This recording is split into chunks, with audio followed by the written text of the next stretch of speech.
Hi guys, welcome back to the Coach's Corner here on our Facebook group. I just wanted to come in. It's Tuesday, 10 o'clock. We are working on our next segment, which is getting a great night's sleep. And how do you do that? I'm going to give you my top 5 tips for getting a good night's rest and feeling rested in the morning. Hi Jesse, thanks for watching. Sleep is complicated. Last week we talked about the sleep cycles and what you need there as far as non-REM versus REM sleep and what's going on in each of those stages of sleep and how important it is that we go through that cycle several times during the night. Remember, to complete the cycle, it takes 90 minutes to 120 minutes depending on you. Everybody is unique and different, and that's why this is so complex at times, I think, is because everybody's different. So what do you need to get a good night's rest, in my opinion? Well, I'm going to share my top 5 tips with you. If you want more, I am going to elaborate on those 5 and give you more tips in my newsletter that comes out weekly. It's going to come out on Monday. So if you want that information, I'm going to leave in the comments below a link to sign up to the newsletter if you're not already signed up, because I want you guys to be getting great sleep, right? So hard sometimes to get good sleep, and we've talked about this. As you age, as you have a new baby, as life circumstances change, things tend to change, right? Our sleep patterns tend to change, and so we kind of have to adjust. But I think if you focus in on the 5 that I'm going to give you today and the rest that are in the newsletter, if you really focus in on those, you will be on your way to better sleep. Hi Kay, thanks for watching. We're talking sleep today.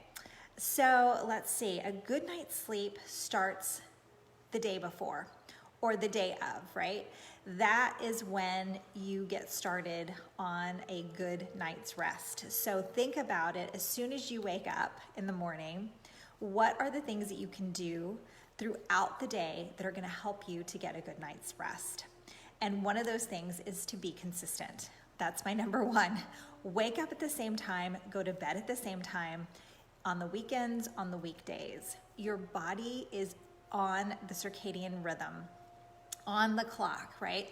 So you will start feeling tired if you do the consistency part of this. Get up at the same time, go to bed at the same time. It will prompt your body to be ready to sleep. So that's my top number 1. It starts the morning. Getting a good night's sleep starts in the morning. So go ahead and get up. And number 2 is go outside if you can do it, if your schedule allows, and look at the morning, not look directly at the morning sun, but allow your body to be in sunlight.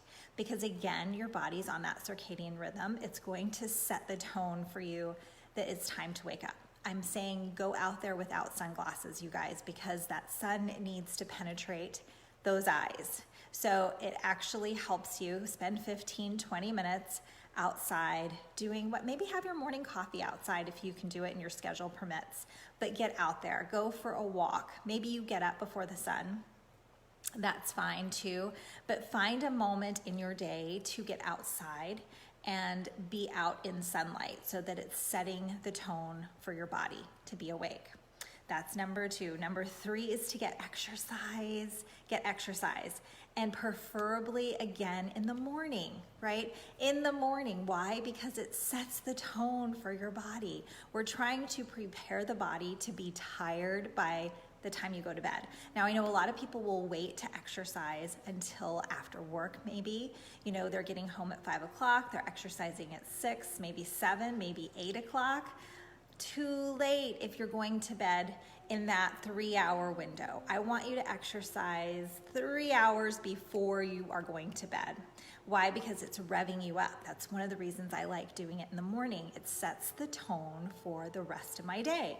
So, and I'm tired by the end of the day. You know, I've done my workout, I've spent my energy up here, but also energy physically in my body. So we need to do both of those things, right? We need to expend energy up here, but we also need to expend energy when it comes to physically moving our bodies. So we want to be sure to get in that exercise in the morning. Number 4 is no eating 3 to 4 hours before bedtime. Same with the exercise bit. You don't want to exercise 3 to 4 hours right before bed. Well, you don't want to eat 3 to 4 hours before bed either. Why? Because your body will then be digesting. We don't want to be digesting when we sleep. Sleep is for restoration. It's for replenishing all those things and getting rid of toxins, right? So if we are eating, that means that we're going to need to be digesting and not replenishing and repairing and all the things that your body is needing to do while you sleep. So it's super important, you guys, to not eat 3 to 4 hours before bedtime. You want to look young, you want to look vibrant. That's part of it. That's part of not eating 3 to 4 hours in that window before bed, whatever bed looks like for you, right? So the last piece of this that I'm going to give you is blue light. Blue light, you've heard it before, right? I know you've heard this before.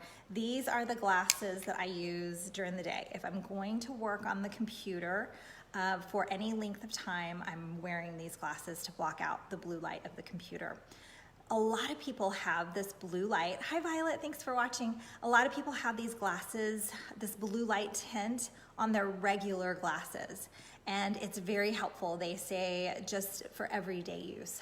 I don't particularly like it because it does, you can tell that there's kind of a yellow tint, right, to it. And I feel like everything is kind of dull and yellowy. So I only wear it if I'm going to be working a lot on the computer. I feel a huge difference versus not having them on. Like having them on versus not having them on, it's a little bit of an eye strain. I feel like my eyes are strained, frankly, when I don't have them on. So I like to use them if I'm gonna spend a lot of time in front of my computer. Now, in the evening time, you should be cutting off the electronics 45 minutes to an hour before bed. Why? Because it's stimulating. That's one reason. But if you're not gonna cut off the electronics, sometimes I don't like to cut off the electronics, especially on the weekends, right? I switch over to the heavy duty, very sexy, right? Orange glasses. Got these on Amazon. They probably were less than 10 bucks, guys. Why did I get these honkers? Because they're super orange, so they are going to block out all the blue light from the movie that I'm watching. And I got them so big because I wear glasses. So I take the contacts out in the evening. Usually when I get home from work, contacts are gone, letting my eyes rest, and I put my glasses on. So these fit nicely right over my glasses, and I can see perfectly fine with them. Yes, they do give a little bit of an orange glow, but they're blocking out all the blue light, and I know that I'm gonna get great night's sleep if I'm using the very sexy orange glasses. So you decide how you want to work this with the blue light, but ideally 45 minutes to an hour before you hit the sack, you want to turn off all the electronics.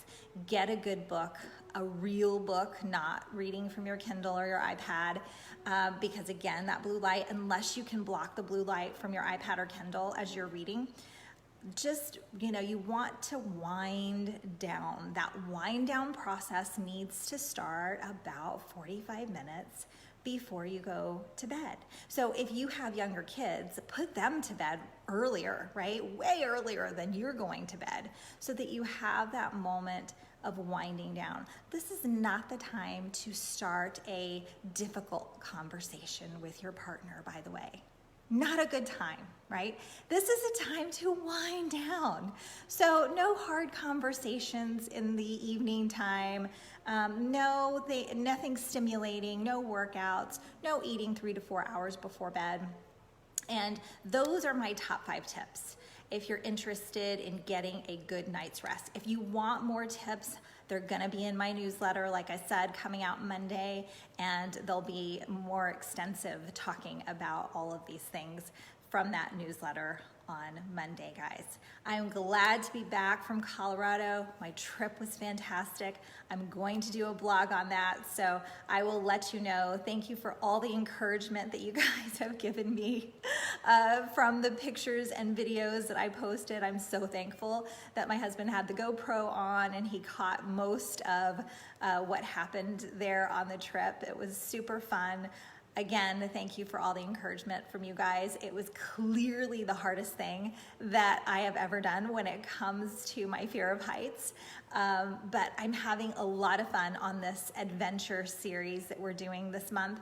I want to see from you guys though too. So post your adventures that you're having, whether it's just a trip that you're taking or whatever it is that you're doing fun this month.